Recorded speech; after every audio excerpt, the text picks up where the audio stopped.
This is the Dull Man's Podcast, the podcast for dull men and women who get excited about dull things.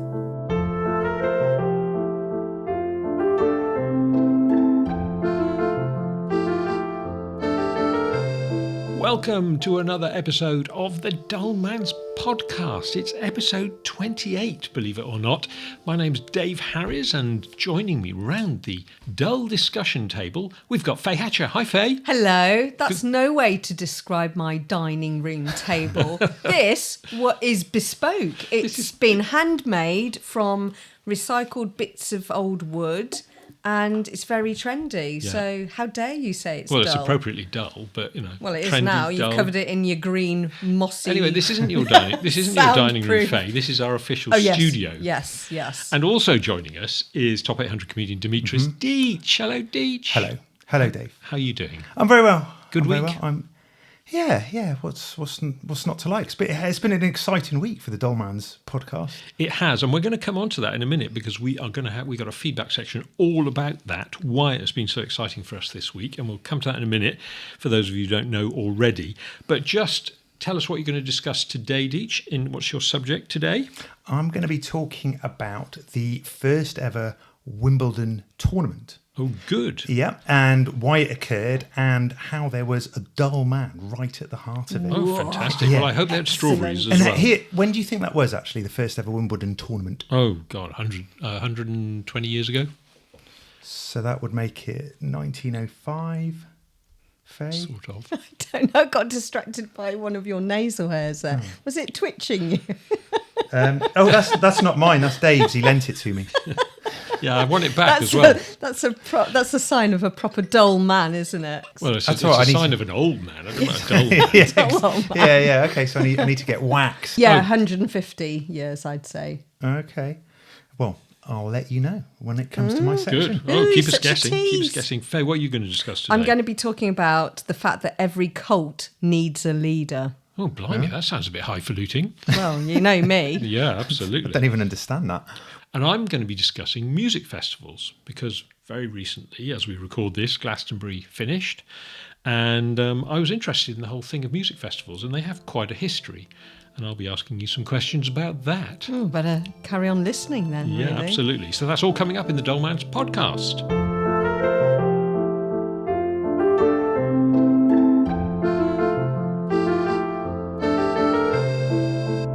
So now it's feedback time, our favourite part of the show. It's feedback time. It's feedback time. No. Stop it. So mean, not letting me do my jingle. All right, great. Well, as we alluded to in the intro, it's been a very exciting week or two for the Dull Man's Podcast because we have had some coverage in the press. Yeah, we've hit the big time, haven't we, really? Yeah, I think, Deech, quickly summarise what's been going on.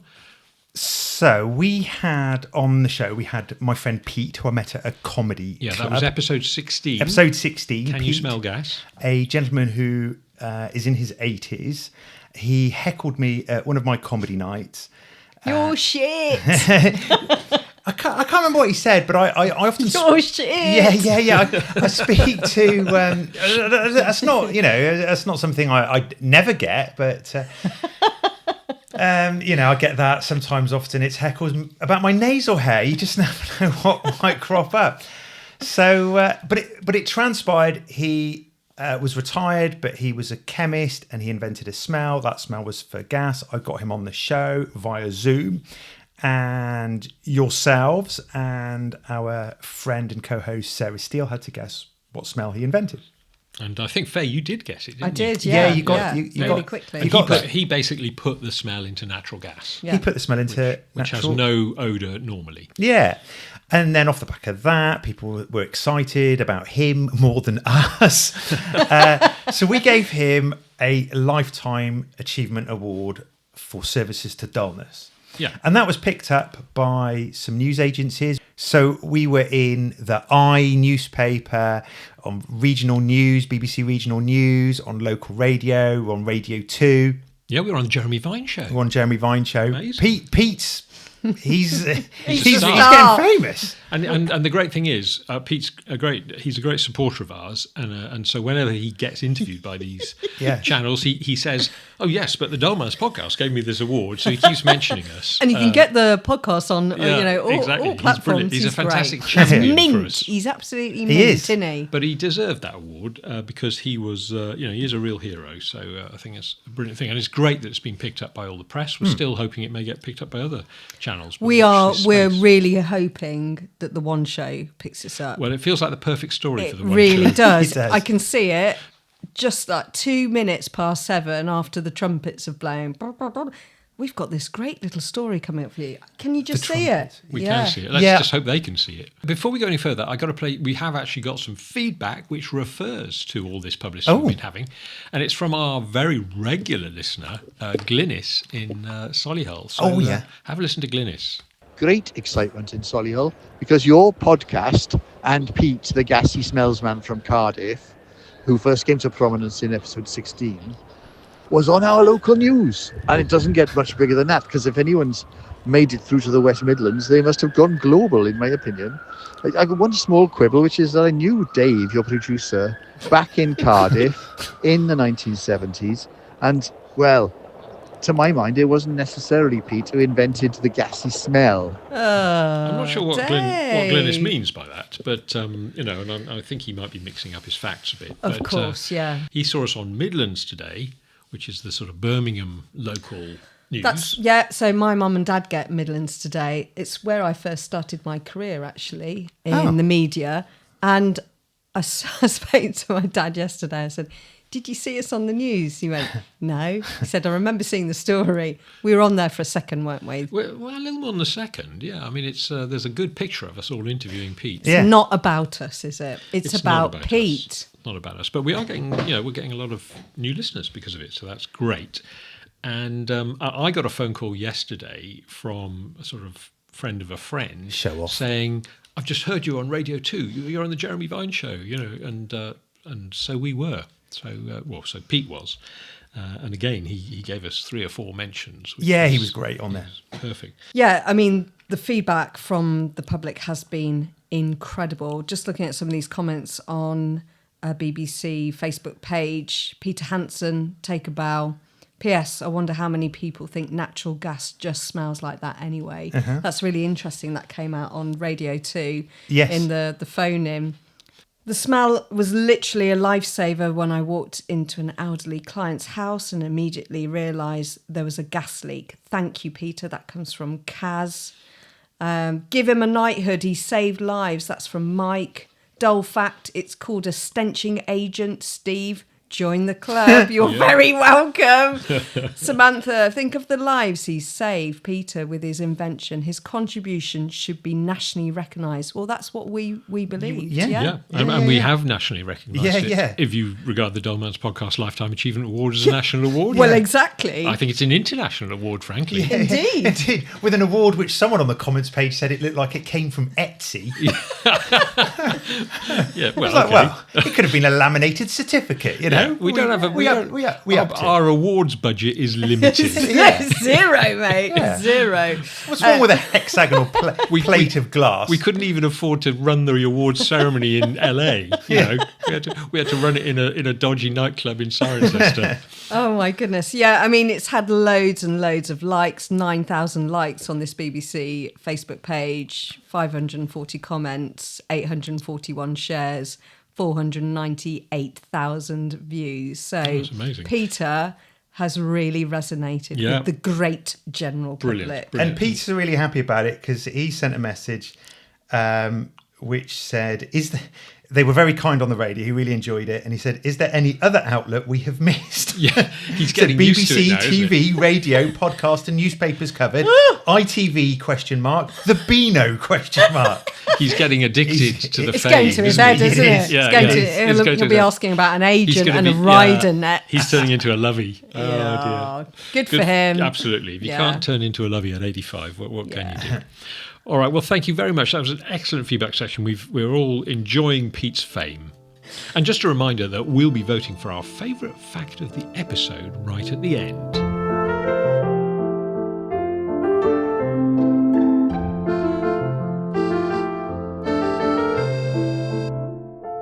So now it's time to hear from Deech about his subject of the week, which I believe has something to do with tennis.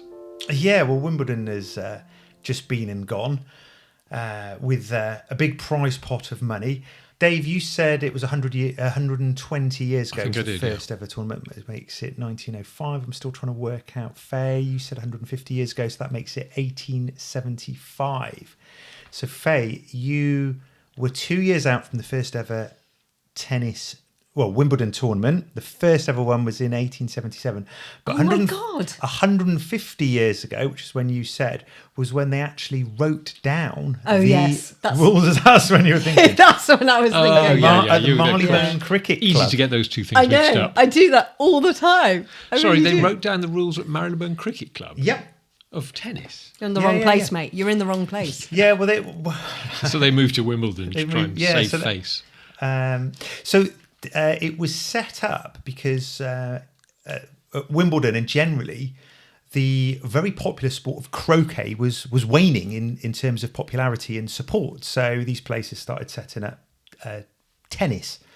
But tennis was kind of confused at that point. There were all these different sort of variations. There was what they call like real tennis, and sometimes it was played indoors in cloisters and What was the one monasteries. Henry VIII played? Was that Badminton, wasn't it? No, he played he played a form of tennis. Oh, It sure, does it's go back. badminton. It does go back to that time. Because yeah. there's a court there's a place where he played in Hampton Court. Okay. You can not Hampton I think tennis that court. came up on a quiz I was involved with last night, and I was reading the questions, but I can't. Brilliant. I can't actually Brilliant. If remember. there's one person who should know that, it's you. Yeah, the Mate, quiz- there was about 15 When rounds. the tables turn on the quizmaster. Yeah, exactly. Do you know the answer? Yes. So I've there got were it all written these down. different variations of tennis, and then in 1975, some old sod decided to write down the rules of tennis, and it became popular. Then in June of 1877, Wimbledon Tennis Club, the All England Club, had a problem with its roller, its pony roller, which flattens the grass, and they needed to raise money to repair it.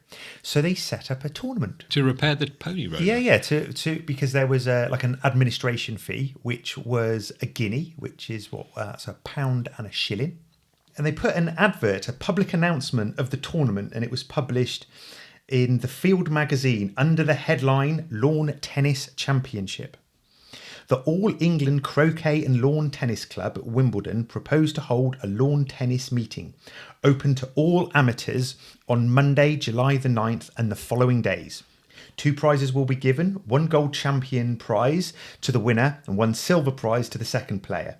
The value of the prizes will depend on the number of entries and will be declared before the draw, but in no case will they be less than the amount of the entry fee. Just tell me something, Deech. Was that just men in those days? Of course. I was going to ask that. It yeah. was just So, men. okay, Women so- were allowed into the Wimbledon because it then To began... make the teas and the strawberries. yeah. They allow you to do Somebody's that. got to hull the strawberries. to Yeah, look yeah. pretty. So it was only not that long after that in 1884 the directors of the All England Club agreed to open the championship to both sexes.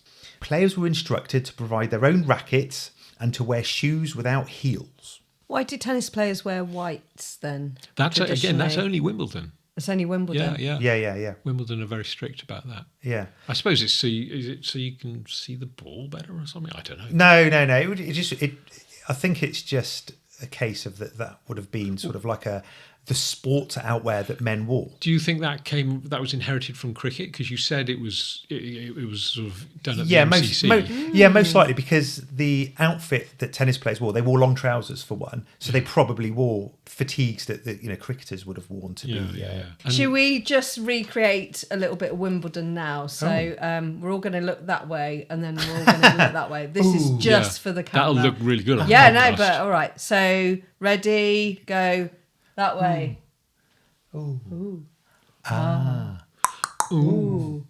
Oh, I This is see. a heck of a rally, isn't it? It's exciting, isn't it? Remember Dan Maskell, the commentator, he'd always go, "Oh, I say," whenever there was a yeah. I Gets see. quite excited. But let me tell you about the the dull man who's at the heart of this all. Yeah, come on. This is what we've been building up to. Yeah, when the tournament was finished, the tournament director, Henry Jones, gathered all the schools to analyse the results and found that of the 600 games played during the tournament, 376 were won by the server and 224 by the receiver. At this time, the serve was either made underarm or at shoulder height.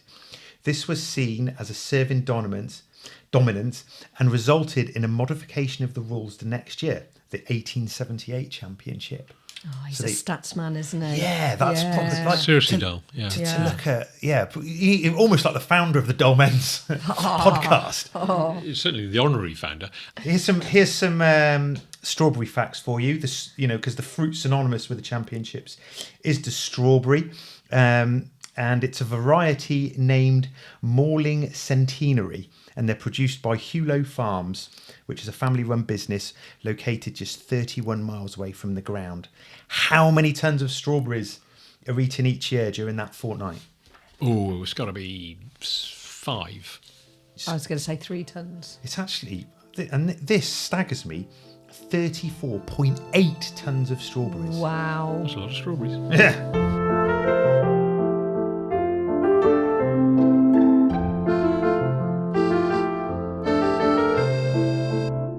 So, Faye, it's time for you to talk about cults and their leaders. Yes, every cult needs a leader.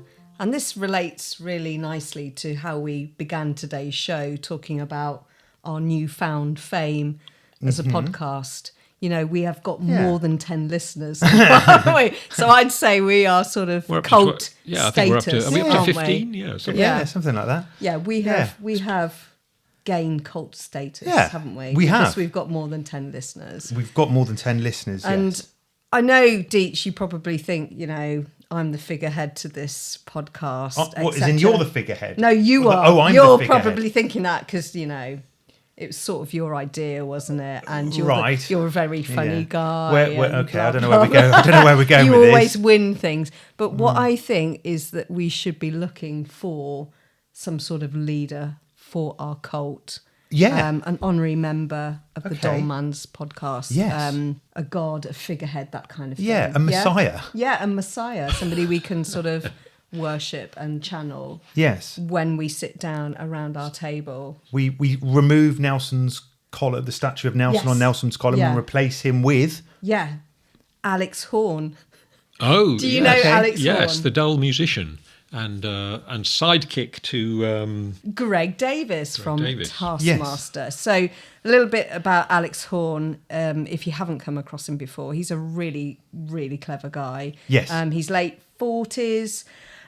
He's very musical, very funny. Yeah. And he's just risen to absolute stardom through the BAFTA award-winning TV series. His role in Taskmaster, he's the assistant of Greg Davis. And Horn is actually the creator of the show. Yeah, he thought it up. And Okay. there couldn't be any, in my eyes, he's clever, he's witty, he's brainy. But when you look at him, he is all about dull facts. He's usually wearing a high-vis jacket when they're out filming the series. He's carrying a clipboard. He's meticulous about measuring, weighing, counting things. He doesn't. He's got all of the credentials. He's the to epitome be. of a dull man. So, are you with me on this? Well, I guys? think we should write to him immediately. I can reach out. Shall I write We should to offer him him? the job, patron. Patron, or president, or something of the Dull not Man's cult podcast. cult leader. That Cult sounds leader a might little put bit him off. too. Yeah, Yeah. So would he be honorary member, president? that kind honorary of thing? president, I think. Yeah, and he'd have to come on the show, of course. Well, yeah. Whether he liked it or not.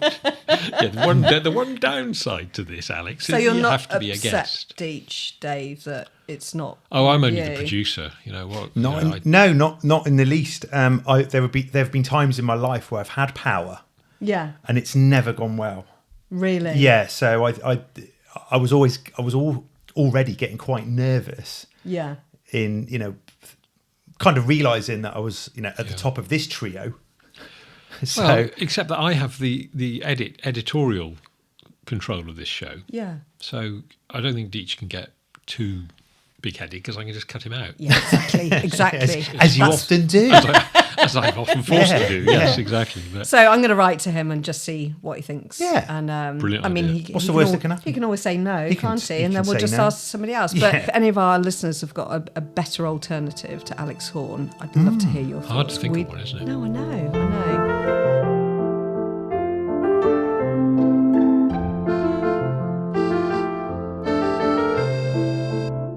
So we are in the height of the summer season, and with the summer comes lots of music festivals, and that's what you're going to be talking about today, Dave. It is, Faye. Yeah, thanks. Yeah, I was sort of inspired by the fact that Glastonbury's just finished. I once went to Glastonbury, but it was so long ago you could still jump over the fence and get in for free. Oh, I heard of those. I remember those stories. Yeah. Well, I was, I've But had I can't loads. imagine Dave being No, one of those. no. Dave lined up with his ticket. It's not just that. I hitchhiked there from London Oh my with my God. then girlfriend, and we went in. As I say, we just jumped over the fence. Oh, you did? Yeah. And No we, way. Yeah. Look Rebel. at this And new we watched respect that. for Dave. And we went there primarily to see Judy Zook. I don't know if you remember her. TZUKE, her surname. Faye, Judy Zook. No. She was huge in the 80s for a while, and she's still around actually. She still does a lot of gigs. And she's Name brilliant. one of her songs. Welcome to the Cruise was her first album. They're really good songs. What genre? Her most famous single, which kind of shot to fame, was called "Stay With Me Till Dawn." And I would offer to sing it to you, but I think that might be too painful. So you're going to have to just look it up on All Spotify. of our 10 listeners Okay. have gone. But anyway, yeah. So she was the primary reason we went, but we saw lots of other bands, of course. Yeah. I think in those days, I only remember there being one stage, which was the Pyramid Stage. Yeah. And it had an enormous CND symbol on it. Yeah. Because it was quite a political festival Yes. then, and in those days, CND was the sort of, was a big thing. Yeah, Greenham Common and all of that. Yeah, exactly. It was that time, and anti-nuclear protesters and stuff. So Glastonbury kind of put their weight behind that, and Michael Eavis, I suppose, was running it in those days. Mm-hmm. And now it's huge, isn't it? Somebody on Facebook, so we're in Stroud recording this, but they overlay a map of Glastonbury and the massive On the farm. on the farm, yeah. So all the stalls and tents and stages and camping, overlay a map of that onto Stroud, and it was huge. I mean, it just completely engulfed Stroud Really? and beyond. That yeah, big? it blew my mind Yeah. how big it was. Yeah. Well, it certainly wasn't that big when I went, but let me tell you. It's not. I didn't really want to talk primarily about Glastonbury. I want to talk about music festivals in general because they have a really long history. Because you Okay. kind of think of them as a very modern phenomenon. Yeah, you do. But they're not. I mean, anybody like to guess when the first music festival was? Me. Go on then, Faye. Faye. Well, I think I know what it is, but I can't remember when it started. Wasn't it the Three Choirs Festival at Gloucester Cathedral? You're not even close. It's all about the definition of a music festival. Like if you're talking about sort of popular music, I would say the one which transpires to what we have today would be Woodstock, would it not? Well, I'm not talking about popular music. I'm talking about music. So the earliest were predictably enough, in the 6th century BC. Oh. In ancient Greece. Right. So, I thought you'd know this, Deech. With your knowledge of the Greek language, I'd have thought Ooh. you'd have, it was the something called the Pythian Games in Delphi, 6th century BC. Musical competitions and performances and that sort of thing. But it was very definitely a focus on music. So that's But it was a competition. It's people So it was hitting, like X Factor or hitting something. each other over the head with lutes Well, and stuff. competition- And like pig's bladders. Yeah. Competition is quite usual in a lot of music festivals. So the Llangollen International Festival, Eisteddfod, Oh, for yeah, we example, know that. is a Yeah, yeah. competition. We're and in that sort of right thing. in Dave's Yeah. In my like, comfort zone. comfort yeah. zone. Yeah. Anyway, Oh, yeah. that was the earliest recorded one. Medieval and Renaissance thing. There were often music festivals in medieval times. They often revolved around religious observances, royal events or theatrical performance with music playing a significant role. So that was the sort of medieval period. And then sort of, if you want to talk about modern music festivals, 18th to the 20th century, then concerts where people had to pay to get in began to appear in purpose-built concert halls and things like that. 1954, the Newport Folk Festival in Rhode Island. That was one of the earliest of what you might call your popular modern culture festivals that you were talking about. It's considered one of the first in the US, and it featured in the 54. There were a lot of jazz greats as well as some of the early rock and rollers and that sort of thing. 60s and 70s, the era of counterculture, social change, iconic festivals like the Isle of Wight and Woodstock in the 60s and 70s became symbols of peace, love and music. 70s to the 90s, we got a lot of expanding of festivals, a lot more of them. Glastonbury was founded. Reading and Leeds became established fixtures. I'm not sure Leeds exists anymore, but Reading certainly does.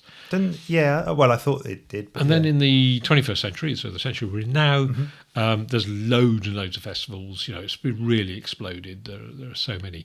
But I'm going to give you a few little key developments. So Woodstock of the modern era, Woodstock was 1969. That was a defining moment in the history of music festivals. Woodstock was a massive outdoor music and counterculture event that drew thousands of people. I've got to say, you would have stunk coming out of Woodstock, wouldn't you, after that festival?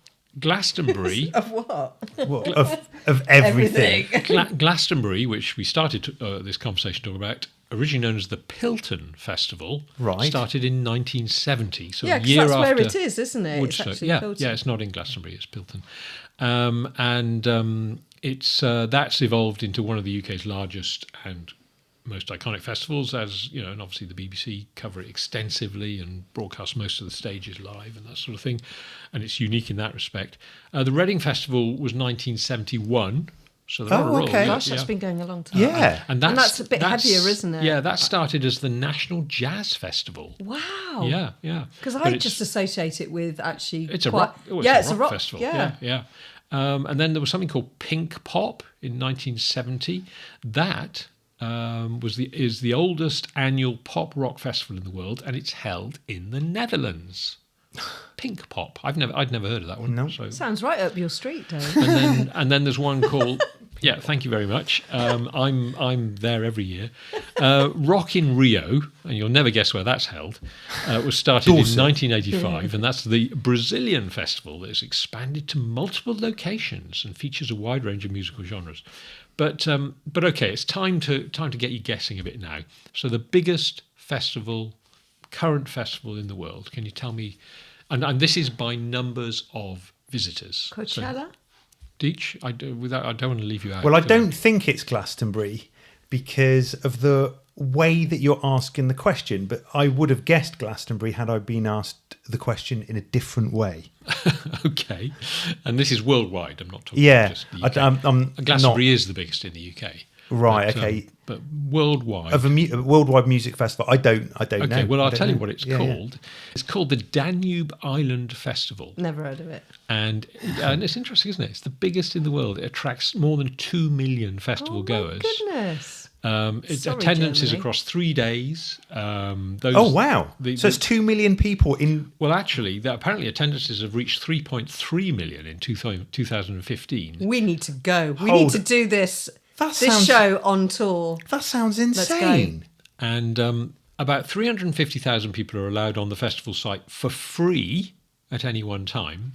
And then presumably everybody else has to pay. I don't know. I'm not sure how that works, because if they've got millions of people there over the 3 days, that's obviously more. I suppose not everybody wants to stay. If you've got kids and stuff, you want to go home. This island is in the middle of the Danube River in Vienna.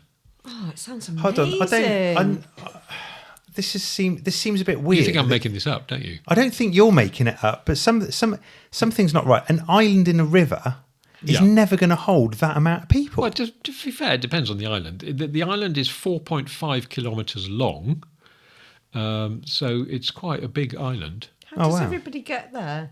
I would imagine I'm sure they swim. Mass swimming event. No, I should think there are little ferries and things. Or perhaps there's a bridge. I don't know. So let me get through my top 5, because obviously the Austrian one in Vienna on the island is number 1. Number 2, I'm not going to make you guess this one because you never will guess it. It's in the Moroccan capital of Rabat, where more than 2 million people attend Marwazine every year. I hope I'm pronouncing that right. And it brings together the best names in Arabic, African and international music for 9 days. So it's interesting, isn't it? Because we just associate festivals with Europe, Britain, perhaps particularly Britain and America, of course. But actually, you know, there's this massive one in Africa, in the Moroccan capital. The third one is a United States one, but again, it's not one I'd heard of. It's called Summerfest. Have you heard of that? And it's in Wisconsin, U.S. state of Wisconsin. It was established in 1968. And for a while, it was the largest music festival. In 1999, I think it claimed that, but it's since been overtaken. But about 850,000 people attend several days of music. Number 4, Glastonbury. So it comes in at number 4, Glastonbury. 900 is set. You were talking about its size. It's set in 900 acres of countryside in England's southwest. And the 5th largest, I'm only going to go to the top 5, you'll be relieved to hear, is Woodstock, but it's Woodstock in Poland. So my goodness. They must have made that name up to match the name. Well, apparently... Is it New York State, the original Woodstock? Yeah. The festival in Western Poland was allowed to share the same name as the historic Woodstock Festival for more than 20 years. But the organisers have now changed it to Pol and Rock Festival. So that's Poland. I bet everybody still calls it Woodstock. Yeah, I'm sure they do. And it's 3 days of music and shows, and it's free. So 400,000 people go to that each year. So there you go. There's everything you ever needed to know, or probably didn't need to know, about music festivals.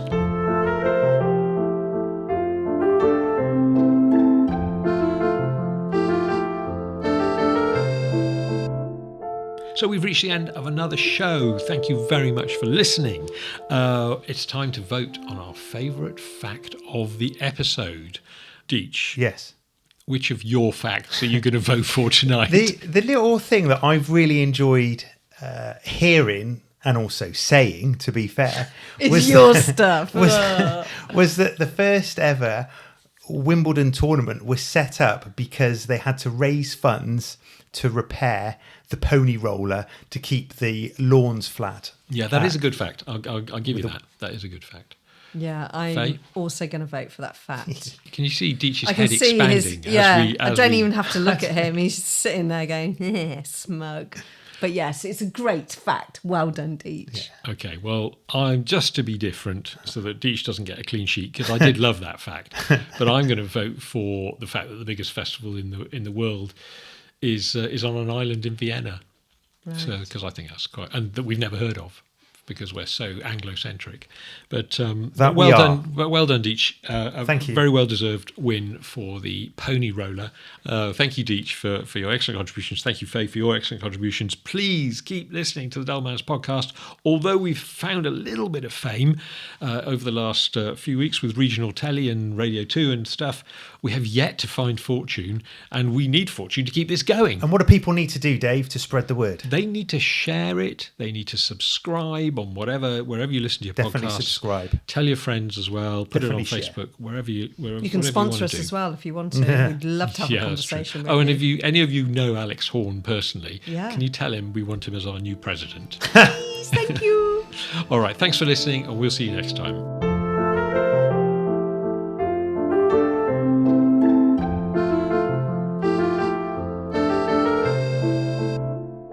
Coming up in the next episode of the Dull Man's podcast, I'll be talking about budget airlines. Deech is going to be talking about Neenor sounds, the things that come out of police cars and ambulances and fire engines. And Faye is talking about sports trails. So that's all coming up in the next episode of the Dull Man's podcast.